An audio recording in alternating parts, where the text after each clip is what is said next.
host. Assalamualaikum warahmatullahi wabarakatuh. Ya, teman-teman, malam ini saya berada di kediaman Pak Agus Liadi untuk berbincang-bincang dengan beliau tentang persoalan kepemudaan. Dalam hal ini, beliau akan menyampaikan materi tentang konsep diri dan visi misi hidup. Dan sangat luar biasa sekali karena malam ini saya berada di sekitaran buku beliau yang boleh dikata begitu luar biasa. Sebelum kita masuk, saya berharap teman-teman ketika menonton video ini kalau bisa dituntaskan agar ada ilmu yang bisa dipetik di dalamnya. Baik teman-teman, langsung saja saya akan berbincang dengan Kak Agus Liadi. Selamat malam Kak Agus. Malam. Apa kabar? Alhamdulillah kabar baik. Terima kasih sebelumnya sudah diterima di kediamannya untuk berbincang-bincang persoalan ilmu pengetahuan. Sangat menarik sekali Kak, karena malam ini saya bersama teman-teman datang di sini hanya punya niat untuk bagaimana penyampaian ilmu pengetahuan itu bisa disampaikan melalui YouTube ini. Mengenai tentang persoalan hidup Kak, kita kan malam ini punya judul materi atau pembahasan mengenai tentang konsep diri dan visi misi hidup. Nah, perlu kita ketahui bahwa pemuda hari ini butuh yang namanya visi misi dan konsep diri. Apa yang menjadi dasar kenapa harus seperti itu adalah untuk bagaimana jenjang-jenjang mereka dalam menjalani kehidupan itu mampu dijalaninya dengan baik. Jadi untuk itu Kak Agus, saya berharap malam ini untuk disampaikan apa dan bagaimana konsep diri dan visi misi hidup. Silakan Kak Agus. Assalamualaikum warahmatullahi wabarakatuh. Waalaikumsalam warahmatullahi wabarakatuh. Alhamdulillahirrahmanirrahim. Karena pada malam ini oleh tim SL Media mengunjungi saya di kediaman saya, di sudut baca saya yang saya beri nama Pustaka Pribadi Cahaya Inspirasi. Jadi nama pustaka saya ini namanya adalah Pustaka Pribadi Cahaya Inspirasi yang koleksinya sampai pada detik ini sudah 956. Wah, luar biasa. Jadi koleksi yang ke-956. Tentu sekali lagi saya sampaikan terima kasih, dan ini adalah merupakan penghargaan yang luar biasa karena saya diajak melalui channel YouTube-nya berbagi ilmu, yaitu tentang konsep diri dan visi misi hidup. Jadi berbicara tentang konsep diri dan visi misi hidup, sebenarnya materi konsep diri bagi saya dan sebagaimana yang saya rumuskan sendiri, jadi mungkin banyak orang yang membawakan materi konsep diri, atau mungkin karena sudah sering mendengar ada materi konsep diri, akhirnya mereka juga membawakan, tapi yakin saja pasti akan berbeda jauh ketika saya membawakan, karena konsep diri yang saya rumuskan itu adalah perpaduan dari berbagai perspektif keilmuan yang saya padukan rumuskan sendiri, dan itu ketika saya membawakan adalah sesuai dengan konteks siapa pesertanya. Tapi karena ini melalui channel YouTube SL Media, tentu beragam audiensnya, beragam kalau kesannya adalah peserta, ini adalah forum, itu beragam. Maka tentu saya akan mencoba sebentar menyesuaikan sesuai dengan konteks yang beragam itu. Jadi yang pertama, konsep diri itu pada dasarnya adalah sesuatu yang kesannya, apalagi kita selaku generasi muda, itu wajib dipahami. Jadi sesuatu yang wajib dipahami. Kenapa? Karena konsep diri, kalau berbicara, kalau kita menelusuri sejarah ya, awalnya sejarah, termasuk sejarah bagaimana sejarah pemikiran filsafat, awalnya itu kan para filsuf berawal dari fokus mencari tentang bagaimana itu alam, atau istilahnya geosentrisme. Akhirnya kemudian berikutnya setelah itu lahirlah seorang Socrates yang berbicara, kemudian yang sebelumnya berbicara tentang alam saja, fokusnya ke alam, akhirnya kembali kepada diri. Maka Socrates sederhananya dia bilang, kenalilah dirimu. Jadi kenalilah dirimu. Bahkan sebenarnya dalam diskursus pemikiran agama Islam klasik itu ada kesannya bahwa dalam ada yang menyebutnya hadis, ada juga yang menyebutnya bukan hadis, tapi kita tidak sedang dalam perdebatan itu. Ada yang mengatakan begini, bahwa kenalilah dirimu, maka engkau akan mengenal Tuhanmu. Jadi betapa pentingnya itu konsep diri. Konsep diri secara sederhana, konsep itu secara sederhana kan bisa dipahami bahwa sebagai sebuah persepsi, penilaian, pandangan terhadap diri sendiri yang kita yakini. Jadi ini sangat penting. Kemudian diri itu kan diri meliputi secara totalitas diri kita, baik dalam dimensi fisiologis, fisik, maupun dalam dimensi psikologis, mental, jiwa, dan sebagainya. Jadi meliputi satu kesatuan, satu keterpaduan tentang konsep diri.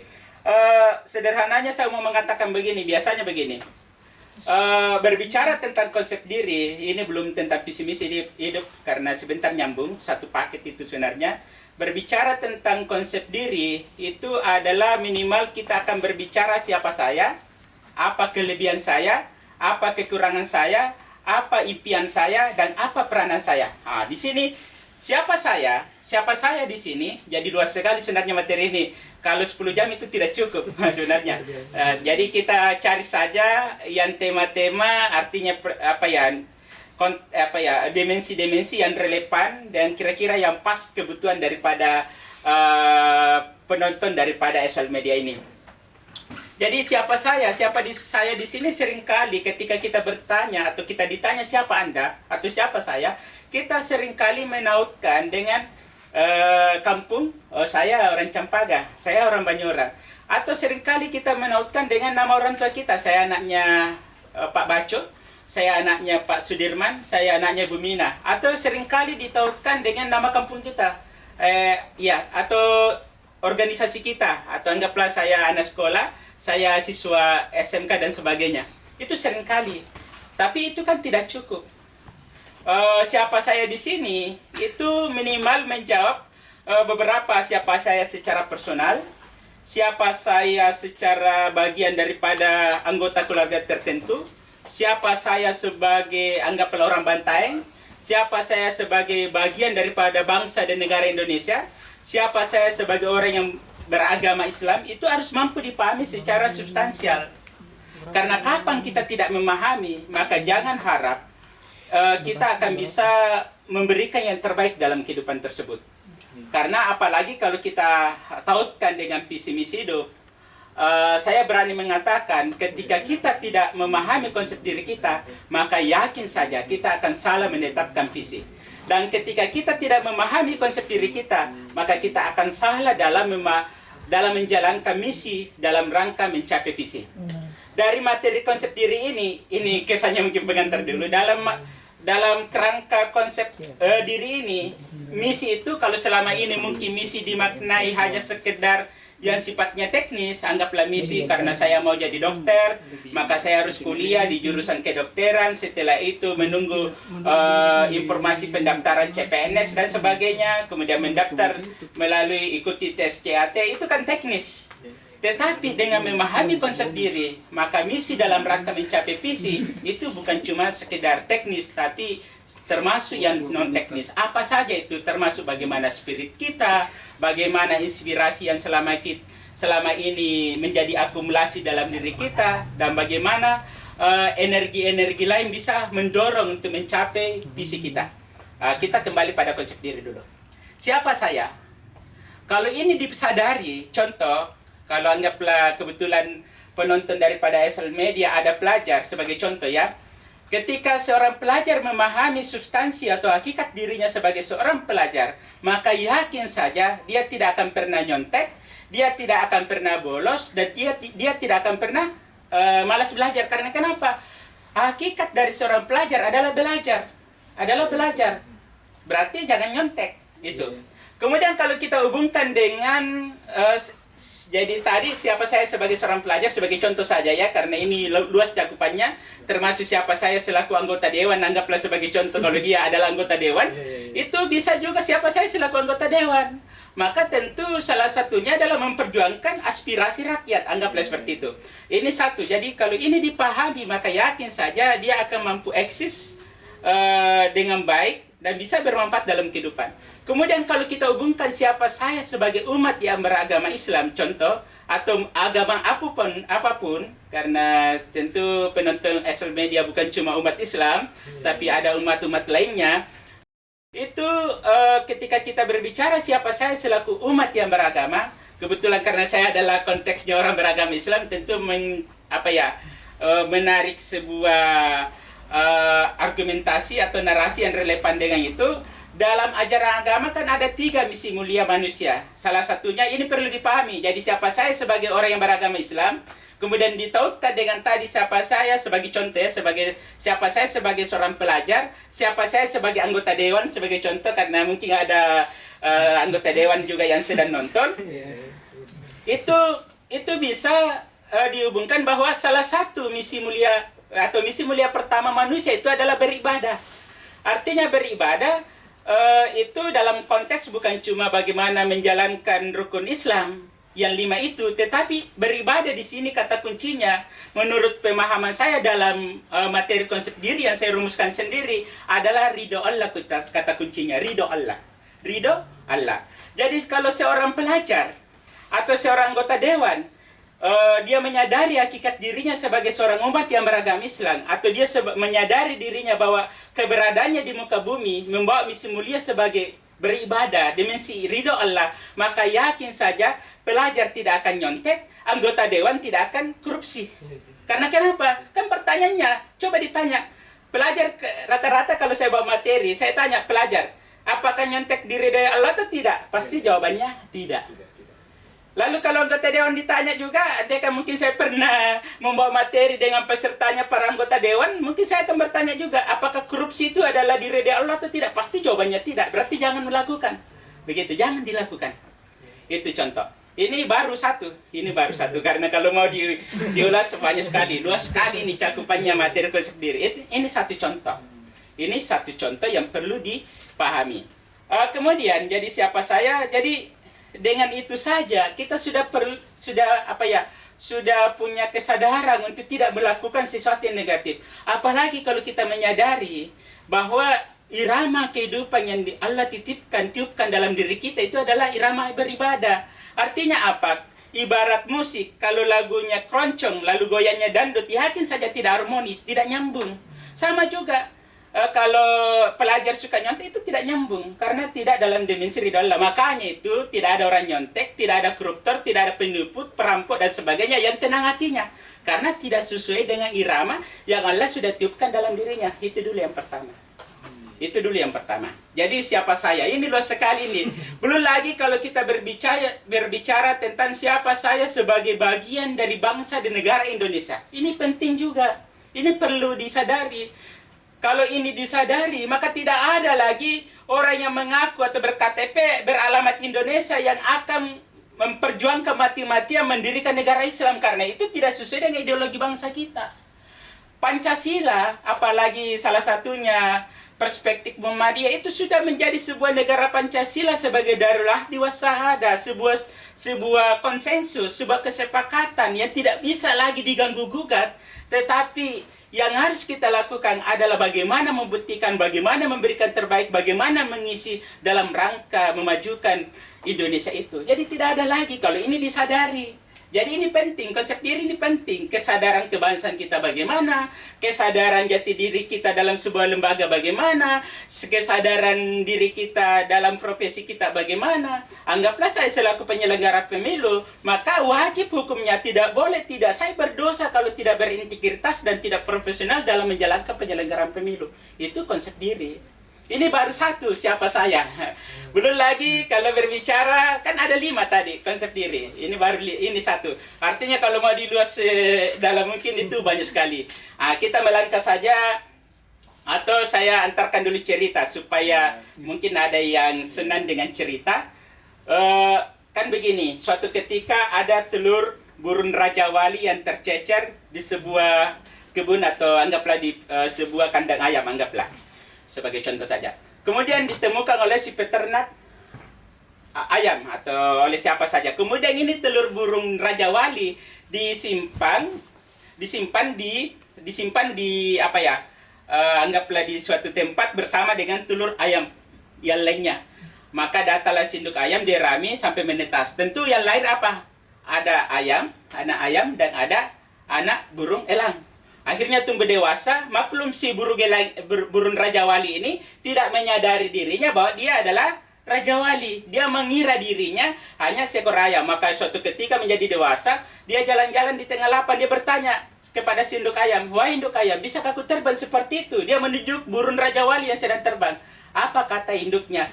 "Kamu tidak akan bisa terbang karena kita adalah hanya penghuni bumi, sedangkan dia adalah raja angkasa. Jangan pernah bermimpi." Padahal dia sejatinya potensinya bisa terbang, karena dia adalah burung Raja Wali. Tapi kenapa tidak bisa terbang sampai dewasa? Karena dia tidak menyadari, tidak memahami siapa dirinya, tidak memahami konsep dirinya bahwa sesungguhnya dia adalah Raja Wali, tentu punya potensi untuk terbang. Kurang lebih seperti itu. Jadi ini penting memang konsep diri, tidak boleh tidak. Belum lagi kalau kita berbicara tentang apa kelebihan saya. Menjadi orang cerdas itu sederhana sekali bagi saya. Menjadi orang cerdas itu sederhana sekali ketika kita mampu memahami potensi dahsyat yang telah built-in dalam diri kita bersamaan satu paket dengan penciptaan kita lahir dari rahim ibu kita. Jadi apa saja banyak, tapi kan tidak semua ya, tidak cukup waktu untuk mengulas semuanya. Mungkin beberapa contoh saja. Contoh, otak kita. Otak ini itu bagaikan raksasa tidur. Jadi kesannya penulis buku Quantum Learning itu mengandaikan bahwa otak kita ini bagaikan raksasa tidur. Artinya kalau raksasa itu bangun karena ini sedang tidur, berarti akan memberikan efek dahsyat. Lalu bagaimana cara membangunkannya, otak yang sedang tidur ini? Cara membangunkannya ternyata sederhana sekali. Bagaimana cara membangunkannya? Yaitu bagaimana senantiasa menjaga hati kita, suasana hati kita yang STB. Saya singkat dengan STB. Apa itu STB? Senang, tenang, dan bahagia. Bagaimana maksudnya supaya kita bisa senang, tenang, dan bahagia? Ada banyak cara. Anggaplah dalam konteks agama Islam, kita dianjurkan berdoa sebelum belajar, berdoa sebelum melakukan aktivitas apapun. Apa tujuannya berdoa? Atau minimal baca basmalah. Karena Allah sudah berjanji, siapa yang mengingat aku, hatinya akan menjadi tentram. Berarti itu satu modal untuk membuat hati kita tenang, senang, dan bahagia. Dan selanjutnya bisa membangunkan raksasa tidur ini. Bisa membangunkan raksasa yang sedang tidur. Itu. Kemudian, apalagi yang lainnya, anggaplah kita dianjurkan, ada buku judulnya Appreciative Inquiry. Jadi ada buku Appreciative Inquiry, itu adalah jawaban atas berbagai kekurangan selama ini tentang ilmu psikologi, khususnya pada metode yang disebut dengan problem solving. Jadi lahirlah sebuah ilmu yang disebut dengan Appreciative Inquiry. Ini Appreciative Inquiry ini selalu mengarahkan kepada kita supaya kita lebih fokus pada yang kelebihan kita saja. Jangan terlalu fokus pada kekurangan kita, karena itu akan mengganggu suasana hati dan akhirnya tidak bisa membangunkan raksasa tidur kita dalam diri kita, yaitu otak. Jadi jangan selalu fokus pada kekurangan, tapi kita selalu fokus kepada sesuatu yang positif, yang baik-baik saja pada diri kita. Kalau yang baik-baik saja, ya tentu ini spirit daripada kalau spiritnya Appreciative Inquiry itu kita mengutamakan sesuatu yang potensi kelebihan, atau istilahnya mengedepankan prinsip apresiatif, bukan prinsip defisit. Apa maksudnya prinsip defisit? Prinsip yang selalu berorientasi kekurangan. Makanya sebenarnya kalau ilmu ini mau dikaitkan seperti nama rumah sakit, ada pertanyaan muncul. Kenapa semakin banyak gedung rumah sakit dibangun, semakin banyak orang sakit? Karena dari awal perspektif Appreciative Inquiry itu sudah salah. Karena rumah sakit berarti kita berorientasi sakit. Makanya di idealnya itu sebenarnya kita orang-orang timur itu, tapi tidak diamalkan mungkin di Indonesia, itu kita lebih baiknya menggunakan kata rumah sehat saja. Jangan rumah sakit. Ini saja, ini satu bagian ya. Karena ini sesuai dengan tentang potensi kita. Jadi itu. Kemudian ini satu contoh otak. Kemudian dalam otak kita itu kan ternyata ada namanya dendrik, cabang-cabang, artinya ada sel yang punya cabang-cabang. Ternyata kata kuncinya itu semakin banyak cabang-cabang sel otak kita bersambungan, maka kita akan semakin cerdas. Kita semakin cerdas. Jadi itu kuncinya. Bagaimana caranya supaya bersambungan? Secara sederhana, artinya saya menerjemahkan ini. Artinya tidak begitulah bahasa bukunya, tapi saya menerjemahkan supaya mudah dipahami oleh khususnya ketika saya bawa materi di adik-adik. Supaya apa? Supaya kalau bagaimana caranya bersambungan, yaitu dengan cara otak ini digunakan berpikir. Jadi berpikir saja. Apakah jawaban dari hasil berpikir kita benar atau salah, itu persoalan kemudian.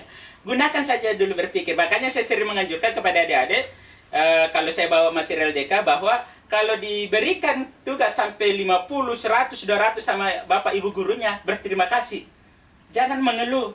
Tapi kan nyatanya kan mengeluh. Berterima kasih. Kenapa berterima kasih? Karena pada hakikatnya semakin banyak yang dipikirkan, semakin banyak cabang sel otak kita bersambungan, maka potensinya kita akan semakin cerdas. Tapi kalau sedikit, apa yang dipikirkan? Jadi makanya biasakan berpikir. Ini baru satu, banyak ya. Ada alam bawah sadar, ada alam bawah sadar. Ini ya, ini mungkin menarik juga. Sebelum kita melangkah ke yang lain, alam bawah sadar ini penting juga dipahami.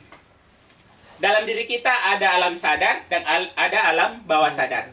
Menurut para psikolog, jadi menurut para psikologi, ahli psikologi atau pakar psikologi, ternyata antara alam sadar dan alam bawah sadar dalam rangka mencapai apapun cita-cita kita, itu pengaruhnya 12% alam sadar dan 88% pengaruhnya dari alam bawah sadar. Jadi lebih kuat pengaruhnya alam bawah sadar.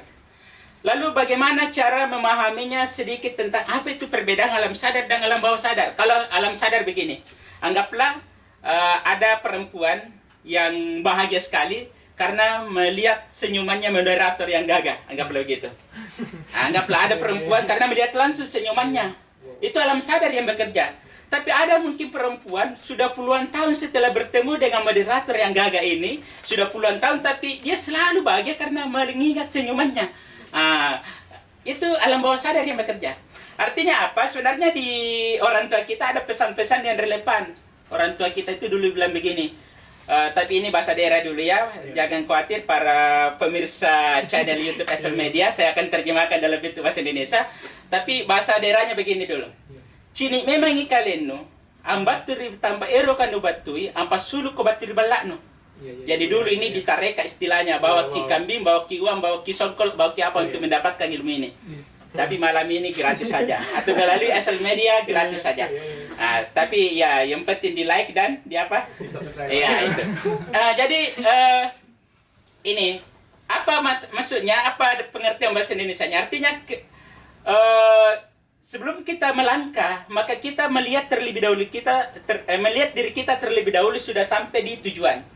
Jadi anggaplah kita mau ke Makassar, sebelum berangkat dari Bantai keluar dari rumah, kita sudah melihat diri kita sampai. Ini dalam ilmu psikologi disebut visualisasi. Ini dalam ilmu psikologi disebut dengan visualisasi, dan secara tidak langsung dalam ajaran agama yang menjadi pilar inti dalam agama Islam. Islam itu adalah kan selain iman, selain Islam ada ihsan. Ini relevan karena ihsan itu sederhananya begini. Kalau kamu beribadah, maka lihatlah Allah. Jika kamu tidak mampu melihat Allah, maka yakinilah Allah melihat dirimu. Berarti visualisasi di sini. Relevan tadi, nyambung. Ternyata dampaknya luar biasa. Dampaknya luar biasa. Jadi anggaplah ada orang mau jadi guru, mau jadi apa, mau jadi tentara. Itu idealnya, rata-rata kan kita kalau mau jadi guru, mau jadi dokter, nanti ketika menjelang pendaftaran CPNS baru fokus melihat dirinya membangkitkan hasrat untuk impiannya, untuk semakin mau jadi sesuai dengan impiannya itu. Padahal semestinya sejak dini, bahkan kalau perlu ketika kita masih TK, ketika kita masih SD, kita jauh sebelum kita betul-betul mau menjadi dokter, mau jadi polisi, mau jadi apa, kita sudah harus melihat diri kita terlebih dahulu sudah menjadi seperti itu.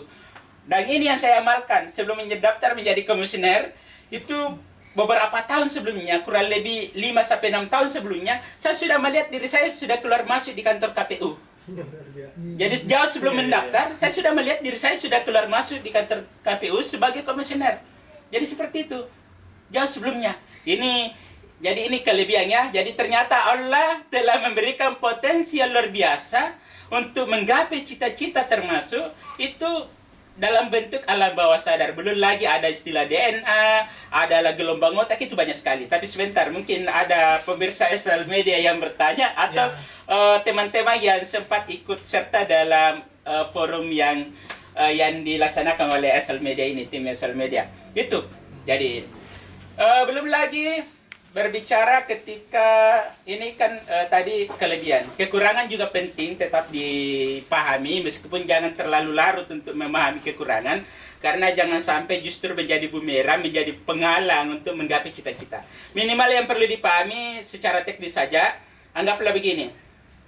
Anggaplah sebagai saya, contoh sebagai saya. Saya tidak boleh bermimpi jadi tentara atau jadi polisi, karena saya sudah jatuh dari ukuran ketinggian. Sudah tidak bersyarat. Jadi tidak boleh. Itu bermimpinya, ya, artinya mimpinya agak blunder seperti itu. Nah, jadi perlu dipahami kekurangan. Tapi jangan kita fokus pada kekurangan sampai-sampai itu akan membuat diri kita terhambat untuk mencapai cita-cita. Kemudian peranan kita ini penting juga, peranan kita, apalagi peranan kebangsaan kita bagaimana. Makanya teman-teman sekalian, para pemirsa SL Media, tentu yang perlu juga kita pahami konsep diri kita terkait apa peran kita dalam kehidupan ini. Kita generasi muda, kalau kita masih generasi muda, apalagi kalau penontonnya lebih banyak generasi muda, maka kita perlu memahami bahwa tentu kita punya tugas. Kita punya tugas dalam kehidupan ini, bukan cuma tugas yang hubungannya bersifat individualistik, tapi tentu ada tugas kebangsaan. Bagaimana kita, sekecil apapun itu, sumbangsi pemikiran kita dan lainnya, itu bagaimana supaya diarahkan untuk kemajuan bangsa, sekecil apapun. Sehingga itu pula yang mendorong, anggaplah sebagai saya pribadi, ketika diajak berbagi ilmu, dan bahkan saya selalu menawarkan diri. Karena saya yakin, anggaplah materi konsep diri. Saya yakin kalau orang lain membawakan tidak persis sama. Ini saja yang malam ini, itu kan disingkat-singkat saja. Tapi kalau dalam forum yang offline, di forum-forum perkaderan, yang waktunya minimal, durasi waktunya minimal 2 jam, tentu lebih terstruktur dan lebih dalam lagi kajiannya. Sehingga saya selalu menawarkan diri, karena dalam rangka apa? Saya ingin supaya anak bangsa memiliki rasa percaya diri yang tinggi, memahami dirinya, memahami apa perannya dalam kehidupan, bagaimana tadi dalam konteks pemahamannya sebagai umat yang beragama, supaya tidak melakukan perbuatan-perbuatan yang sifatnya negatif seperti korupsi, menipu dan lain-lainnya. Itu perlu dipahami. Kemudian ada hal yang sederhana, dan ini terkait dengan bagian daripada misi yang sifatnya non teknis. Karena kan visi begini, visi sederhananya adalah sesuatu impian yang sifatnya jangka panjang atau jauh ke depan, yang lebih mulia, yang lebih ideal. Itu sederhananya seperti itu yang visi. Sedangkan dalam rangka mencapai visi tentu ada misi. Hanya saja saya pribadi berdasarkan ilmu yang saya rumuskan sendiri dari berbagai perspektif yang saya tampung, saya akumulasi, saya elaborasi. Maka misi yang saya pahami di sini, misi itu dalam rangka mencapai visi bukan cuma yang sifatnya teknis. Seperti karena saya mau jadi dokter, maka saya harus kuliah di kedokteran, kemudian mendaftar dan sebagainya, ikut tes CAT dan sebagainya. Atau saya mau jadi polisi, maka saya harus mendaftar. Itu teknis. Saya pahami itu teknis. Tapi ada yang non teknis. Apa yang non teknis? Seperti tadi, jauh sebelum kita benar-benar mau menjadi polisi atau apapun cita-cita kita, itu sudah perlu melihat diri kita sejak dini.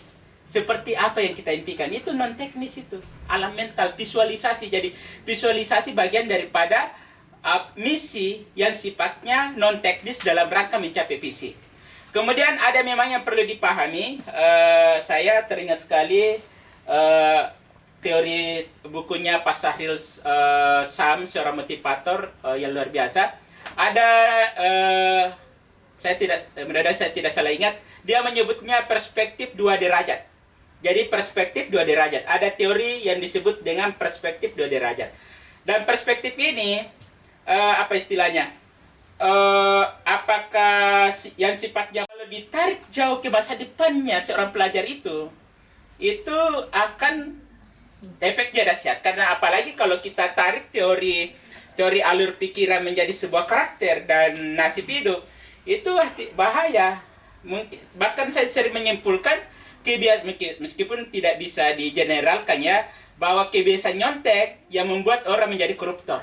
Saya sudah sampai di kesimpulan itu, meskipun saya juga tidak bisa menarik sebagai sebuah pandangan umum, karena namanya manusia itu unik sekali. Artinya bisa saja dalam perjalanannya tiba-tiba dapat hidayah dari Allah untuk menyadari dan taubat atas perbuatan-perbuatan negatifnya selama ini, mendapat hidayah berarti tidak akan melakukan itu. Atau bisa jadi banyak hal yang membuatnya untuk tidak melakukan itu. Tapi pada dasarnya saya berkesimpulan bahwa nyontek bisa berefek menjadi seorang koruptor. Kalau itu alur dari pikiran, kata-kata, tindakan, kebiasaan, karakter, dan nasib hidup. Sama halnya, saya alhamdulillah kayak koleksi buku. Mungkin waktu 2004 sederhana saja, saya beli satu bulan. Setiap bulan saya beli satu atau maksimal beli dua. Bahkan awal-awal karena masih kurang, ya masih tidak mampu baik akses untuk membeli di mana beli bukunya, termasuk kemampuan keuangan, saya fotokopi. Jadi ada beberapa buku koleksi saya yang sifatnya fotokopi. Alhamdulillah, ternyata kebiasaan-kebiasaan ini yang saya pertahankan, akhirnya sampai detik ini koleksi buku saya itu 965 yang real ada labelnya, meskipun sebelumnya ada ratusan, mungkin tidak entahlah kemana. Jadi andaikan dihitung semua sudah ribuan. Tapi itu, jadi dari berawal dari sebuah yang sederhana, tapi mungkin karena sudah menjadi karakter, alhamdulillah saya biasa kalau disuruh beli baju, kalau khusus beli baju, saya berpikir lama kalau beli baju. Tapi kalau beli buku, insya Allah saya tidak berpikir lama. Pokoknya kalau ada buku yang menarik, insya Allah saya beli. Itu. Jadi itu bagian daripada perspektif 2 derajat. Jadi ada banyak, ada yang terpenting lagi, ada yang terpenting. Ini bagian daripada konsep diri dan kaitannya bahwa kita adalah hamba Allah. Artinya kita meyakini harus mampu menyandarkan diri bahwa ada Allah yang selalu yang maha pelindung dan maha memberi pertolongan, bisa seperti itu, minimal itu. Apa itu? Dan ini yang saya jadikan benteng dalam diri saya dalam menggapai perjuangan atau mencapai impian-impian, sehingga kalau ini dimiliki, insya Allah badai apapun yang kita hadapi, ya mungkin kita tidak akan mampu menghentikan badai, tapi insya Allah kita akan mampu berselancar di atas badai. Jadi mungkin kita bisa, artinya kita tidak bisa menghentikan badai, tapi insya Allah kita akan mampu berselancar di atas badai. Apa itu? Jadi dalam diri kita ada 2 benteng. Meskipun benteng pertama ini bisa saja bobol. Apa itu? Ini saya sendiri memberikan istilah ya, karena saya tidak tahu, tidak pernah mendapatkan di mana rumusannya, tapi saya sendiri yang memberikan istilah. Istilahnya adalah benteng psiko materialistik pragmatik. Artinya apa? Benteng ini artinya psikologi kita, mental kita dalam menggapai cita-cita disandarkan, dilandaskan pada pertimbangan sesuatu yang sifatnya material dan sifatnya pragmatik, artinya sesuatu yang cuma nyata saja. Ternyata waktu, anggaplah sebagai contoh ya, waktu saya daftar komisioner KPU Bantaeng, saya diserang di sini, di benteng pertahanan ini saya diserang. Bisa saja bobol, karena kenyataannya begitu. Apa yang serang? Hampir semua. Banyak orang menyerang saya, bahkan ada juga yang bikin status Facebook, meskipun saya tidak pernah lihat itu status, cuma orang yang menyampaikan. Ada orang yang meremehkan bahwa tidak mungkin akan lolos menjadi komisioner, karena dia cuma pakai ijazah SMK, dia cuma tamatan SMK begitu. Dia tahu apa tentang komisioner, apalagi tidak ada pengalamannya, mulai dari di KPPS, di PPS, di PPK tidak ada sama sekali pengalamannya, begitu bahasanya. Jadi oke lah, mungkin bobol di sini karena memang saya bukan sarjana, anggaplah begitu. Mungkin bobol di benteng dalam perspektif psikomaterialistik pragmatik, bobol di situ, bisa bobol. Tapi ternyata alhamdulillah saya kan punya benteng yang berikutnya, dan ini soalnya lebih kokoh. Apa itu? Benteng psiko spiritualistik, benteng psiko religius spiritualistik. Jadi benteng psiko religius spiritualistik. Apa itu? Benteng yang psikologi saya, mental saya landaskan, saya dasarkan pada pertimbangan religius dan spiritualistik. Artinya, oke lah, mungkin saya bobol di situ, tapi kalau Allah Maha berkehendak, kalau Allah menghendaki, maka tidak ada yang mustahil. Insya Allah, kalau Allah mau, pasti jadi. Seperti itu. Iya. Itu mungkin ya. sebentar. Menarik sekali apa yang disampaikan Kak Agus Liadi tentang persoalan konsep diri dan visi misi hidup. Ada beberapa saya petik, Kak. Yang pertama bahwa Kak Agus di sini mengambil sebuah dari filsuf yang bernama Socrates, bahwa kita harus memahami siapa diri kita. Itu adalah sebuah konsep diri. Artinya kita harus menggali lebih dalam dulu siapa diri kita. Terkait dengan apa yang disampaikan Kak Agus, menarik sekali. Mulai dari penanaman diri dan sampai pengaruh-pengaruhnya, sehingga kita terbatasi untuk mencapai sebuah misi. Contoh misalkan Kak Agus mengangkat tadi mengenai masa anak dari SMK bisa mencapai sebuah jabatan di KPU. Dalam hal ini sudah luar biasa karena komisioner. Tapi kalau berbicara tentang alam bawah sadar seperti yang disampaikan tadi, yang kita tanamkan dalam hidup jauh sebelumnya, itu adalah sangat luar biasa. Karena dalam konteks itu berarti kita berbicara tentang persoalan kerohanian kita, bagaimana pendekatan diri kita kepada Tuhan. Itu adalah sebuah konsep diri yang sangat boleh dikata sangat luar biasa. Dan beberapa lain yang saya dapat petik di situ, mungkin boleh dikata ini adalah pengajaran ataupun asupan buat otak saya untuk hari ini. Sangat menarik sekali. Sebelum mungkin kalau berbicara mengenai konsep diri seperti dikatakan Kak Agus tadi, bahwa penjelasannya itu sampai bisa 1 hari atau bahkan lebih. Tapi ini kan namanya keterbatasan waktu. Juga kita punya ruang-ruang yang terbatas. Apakah persoalan mungkin ada prosedur yang harus kita ikuti. Tapi saya berharap dari apa yang disampaikan Kak Agus bisa kita jadikan sebuah referensi ataupun sebuah gas baru dalam tubuh untuk mencapai misi itu. Itu sangat luar biasa. Demikianlah tadi perbincangan kami dengan Pak Agus Liadi atau kakanda saya. Mudah-mudahan video ini bermanfaat bagi teman-teman. Saya harap tonton sampai selesai. Salam dari kami SL Media. Assalamualaikum warahmatullahi wabarakatuh.